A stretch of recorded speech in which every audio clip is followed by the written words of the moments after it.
प्राबंधिक कौन कहते यही वंश वन को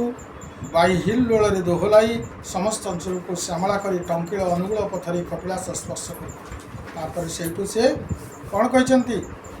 यापर असरती वेणुवन उपर संचरण करी उपकूल आड़ को गति कर गला बेले तू देखि विस्मित हेबु जे जंत्र दानवर प्रतिदिन प्रतारणा हो सुधा वंशवन वंश वृद्धि कर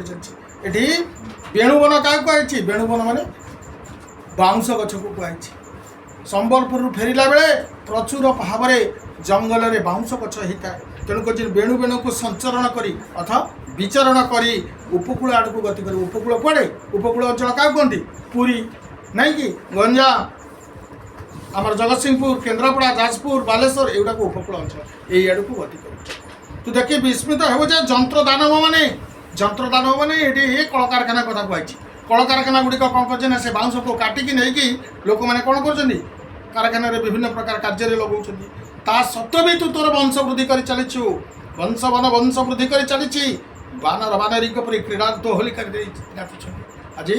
मांकड़ आ मांकिड़ी मैंने कौन कर बानर बानरी मैंने आज ताদের नृत्य कर वंश वन को बाह देहल दोहलाई दी बाहुरे तू दोहल पकेबू गले समस्त अंचल को सबुजिमा करदेबू सिंचन करदेबू तोर जलराशि टंकिल अनुकूल पथरे कपिलास स्पर्श करू से टंकिल आबुड़ा खाबुड़ा उच्च नीच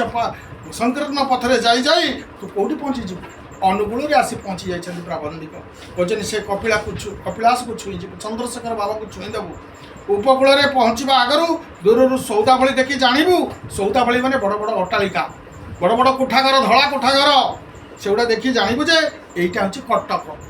तापर से कटक कथा कहते उत्कलर उत्तमांग रे घन ये थिला दिने गर्वित गजपति राजार राजधानी यही कटक सहर आम उत्कल माटीर कटक सहर थिला उत्कल माटीर राजधानी है जो राजा मुकुंददेव राजा जितेबाला अत्याचारित करुला कला पहाड़ आसीला से गाई उठी आउ मुकुंददेव राणी कहते आईला कला पहाड़ भांगिला लुहार बाड़ पीला महानदीर पानी सुवर्ण थाली रे हीरा परसिले मुकुंददेव राणी तेणु यही ऐतिहासिक चित्रपट आम कटक सहर धवल ताकू देखू आउ रे घन टिके बिड़ानासी कथा भूलू ना आज देख भग्नस्तूप परिणत हो बिड़ानासी कटकर परंपरा खारबेल ऐर खारबेल स्मृति ये बिड़ानासी केते हाट लगुला केते बजा ना ये स्मृतिभूत बिड़ानासी आज मृत्तिकार अवलुप्त हो जाए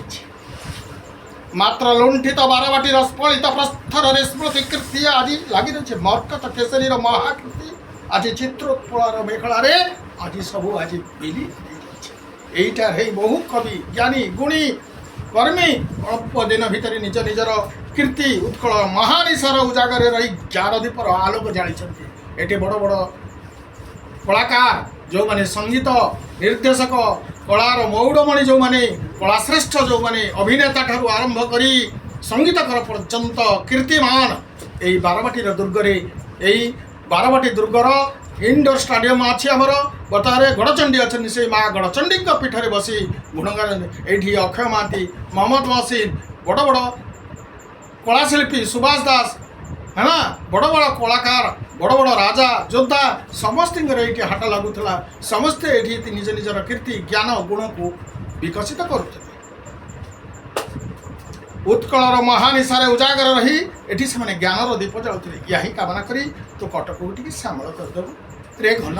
ताकू टे सबुजिमा करदेबू ये दी टका जल तो सिंचन करदेबू कटक दक्षिण को सीधा चली दक्षिण को जाके कौटी पहुँचीजु कोणार्क उत्कल को जदि जाइचु कोणार्क जदि न पहुँचीचु कोणार्कर चूड़ा को जदि स्पर्श न करिचु ताहले तू कौन उत्कल देखिबू से कोणार्क मंदिर में केमिति चारुकला सृष्टि केमिति पत्थर को फूल भली सजई देइछंती सेतेबेले तो कल कारखाना नथिला मेसिनरी नथिला लोक माने गज हाथी द्वारा घोड़ा द्वारा गध द्वारा खरच द्वारा से बोई आनी पत्थर बड़ बड़ शिला को आनिक केमिति जाल बुड़ी कर आज सारा विश्वर सप्ताश्चर्य मध्य आम उत्कलर कोणार्क भी आज शोभा पाऊँ या कौन बड़ गर्वर कथा नुहे रे घन हे मेघ कोणार्क पथरे जाऊ जाऊ पथ मध्य अगणित कीर्ति देखी तू चकित ही पुणी ଆଉ କ'ଣ ଦେଖିବୁ ମାତ୍ର ଘନ ଏଇ ସ୍ମୃତି ଶ୍ମଶାନରେ ଅଟକି ରହିଲେ ତୋର ସ୍ୱୀକାର୍ଯ୍ୟ ସାଧନରେ ବିଳମ୍ବ ଘଟିବ। ଏଇ କୋଣାର୍କ ହେଉଛି ଆଜି ସ୍ମୃତି ଶ୍ମଶାନ ହେଇଯାଇଛି। ମଶାଣୀରେ ଯେମିତି ସବୁକିଛି ଜୀବନର ଶେଷ ହେଇଯାଏ, କେତେ କୋଟିପତି ହଜି ଯାଇଛନ୍ତି, କେତେ ଦଣ୍ଡର ଭିକାରୀ ବି ମଧ୍ୟ ହଜି ଯାଇଛନ୍ତି, ସମସ୍ତେ ଆଜି ସେଠାରେ ପାଉଁଶ ହୋଇପଡ଼ୁଛନ୍ତି। କ୍ଷଣିକ ଜୀବନ, ଅଳ୍ପ ସମୟ ପାଇଁ ଏ ଧରାପୃଷ୍ଠକୁ ଆମେ ଆସିଛେ। ଆମର ଗୁଣ କୀର୍ତ୍ତି ଭଲ କାମ ସତ୍ ଚିନ୍ତା ସତ୍ ମନ ଲୋକଙ୍କ କାମରେ ଜଗତର କାମରେ ଆମେ ଆସିବା କଥା। ଲୋଭ କାମ ମୋହ କ୍ରୋଧ ୟା ଦ୍ୱାରା ଆମେ ଆକର୍ଷିତ ହେଇଯାଉଛନ୍ତି। ଆଜି ପୁଣି ଦିନେ ଶ୍ମଶାନରେ ମିଶି ଯାଉଛନ୍ତି। ସେଇ ଐକ୍ୟ ସଂସ୍କୃତି କୀର୍ତ୍ତି ସବୁ ଆଜି ଯେମିତି ଆଜି ସେଇ କୋଣାର୍କର ଆଜି ବାଲସ୍ତୂପରେ ଆଜି ଉଡ଼ୁଛି, ଶ୍ମଶାନ ହେଇଯାଇଛି। ଅଟକି ଗଲେ ତୋର ସ୍ୱୀକାର୍ଯ୍ୟରେ ସାଧନ ହେବ। ତୁ ଏଠି ଅଟକିବୁନି ବେଶୀ ସମୟ ରହିଲେ ତୋ ନିଜ କାର୍ଯ୍ୟରେ ତୋର ବିଳମ୍ବ ହେବ। ଏଣୁ ତୁ ଅତୀତର ଉତ୍କଳ ମହାବୀର ମାନଦଣ୍ଡ ପରି ଦଣ୍ଡାମାନ ଖାଲି ଲିଙ୍ଗରାଜ ନିକେତନକୁ ଯିବୁ। ଲିଙ୍ଗରାଜର ବାନାକୁ ଟିକେ ଛୁଇଁଦେବୁ। ପ୍ରତି ଆନତ ହୋଇ ଉପକୂଳ ପଥରେ ଗତି କରି ଚାଲିଯିବୁ। ବେଳାଭୂମିର ଶ୍ୟାମଳ ପଥରେ ଯିବାବେଳେ ପଲ୍ଲୀବାଳାମାନେ ତୋରକୁ ପଲ୍ଲୀବାଳାମାନେ ଗାଁର ଝିଅମାନେ ତୋତେ ସ୍ୱାଗତ କରିବା ପାଇଁ ଶଙ୍ଖ ଧରି ଦୌଡ଼ି ଆସିବେ। ଦେଖିଛ ଯେତେବେଳେ ମେଘ ଆସେ, କଳାହାଣ୍ଡିଆ ମେଘ ବହୁ ଦିନ ପରେ ଆସିବ, ଗାଁର ଯୁବତୀ ଝିଅ ଗୁଡ଼ାକ ଛୋଟ ଛୋଟ ଝିଅମାନେ ଦୌଡ଼ି ଆସନ୍ତି ରାସ୍ତା ଉପରକୁ, କୁଟୀରକୁ ବାହାରି ଆସିବେ। ରେ ଘନ ହେ ମେଘ, ଏଠାରେ ତୁ ଟିକେ ଅଚଞ୍ଚଳ ହୋଇ ଗତି କରିବୁ, ଟିକେ ଧୀରେ ଧୀରେ ଯିବୁ, ଏଠି ଚଞ୍ଚଳ ହେବୁନି। କାହିଁକି ନା ପ୍ରଲୋଭର ପରିବୃଥାରେ ବାଚାଳ ହେବୁ ନାହିଁ। ପଲ୍ଲବାଳାମାନଙ୍କର ଲୋଳନ ନୟନ ତୋର ଚଞ୍ଚଳ ଗତିପଥକୁ କଳନା କଲେ ସେମାନଙ୍କର କୁଙ୍କୁମାକ୍ତ ଅଞ୍ଚଳ ସିନ୍ଧୁ ବାତରେ ଉଡ଼ିଯାଇ କେତେକ ବନରେ ଲାଗିଯିବ। ସେମାନେ ଯେଉଁ କୁଙ୍କୁମ ପିନ୍ଧିଥିବେ,